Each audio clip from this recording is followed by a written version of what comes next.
These Narcan vending machines are just like regular vending machines. All you have to do is input a number, you wait for it to come out, and that's all it takes. The best way to help out postal workers during conditions like this is to make sure you clear as much space as possible for your mailbox. This will allow them to deliver mail much quicker. Not too much to be worried about right now, but in a few hours this will all change. Emergency responders are urging people to stay inside and stay off the roads. Since 1978, the Hodak Country Festival has been one of the most popular events here in the Northwoods. It attracts over 30,000 people every year to the Rhinelander area. But a big event like this means a lot of hard work. Earlier today, I spoke with some of the directors at the food pantry, and they told me that they're seeing at least a dozen customers per month.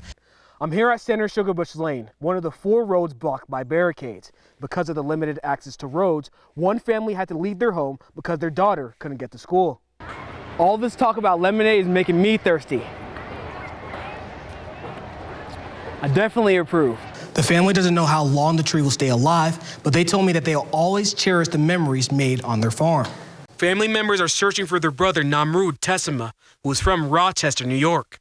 He took a trip to northern Wisconsin last month for a spiritual journey and went missing on Sunday, October 22nd. Rowena and Hiyab are worried about their brother. So the spiritual journey he's on and been on recently is something new.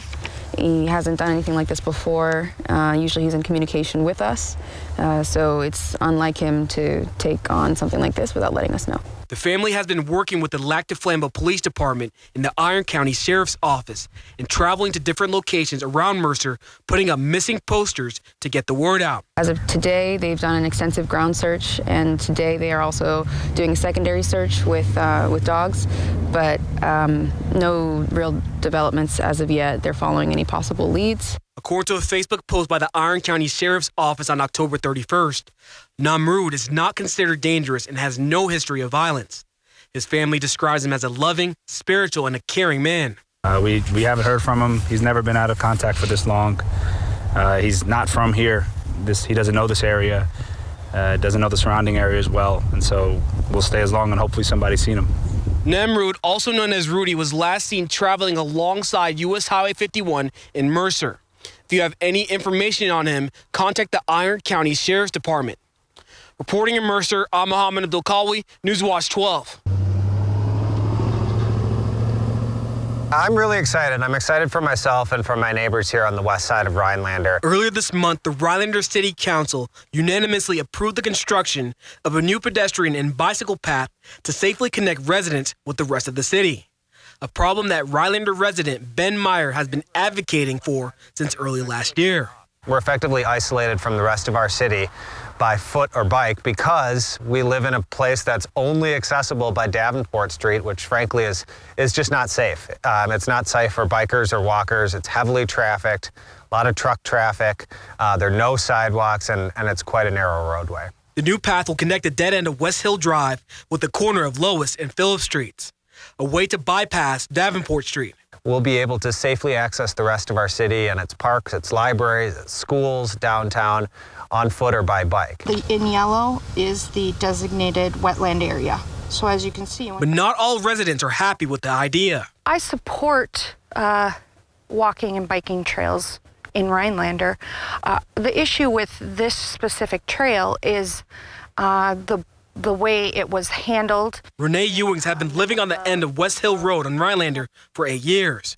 This topic has been properly noticed on the agendas of the September 25th and October 9th council meetings, but none of the homeowners or landowners who were affected by the decision were contacted. It was pushed through, and there are lots of details that have not been worked out. We were advised that a survey would be done. There's DNR wetland involved. There is some property boundary issues. So there's just a lot that wasn't taken care of. Ewing says because of the city's decision, her and her family will have to adapt to the situation, something they never thought they would have to do when the home was purchased. We have people coming onto our property because they're curious, and this afternoon, my husband and I are going to have to put up no trespassing signs, which is very sad. Lola, we believe that all art should be accessible to people, and a lot of our summer programming revolves around free live music. The Storybook Gardens in Land O'Lakes is a peaceful place where people go to enjoy nature. But for the next couple of days, those peaceful walks will sound like this.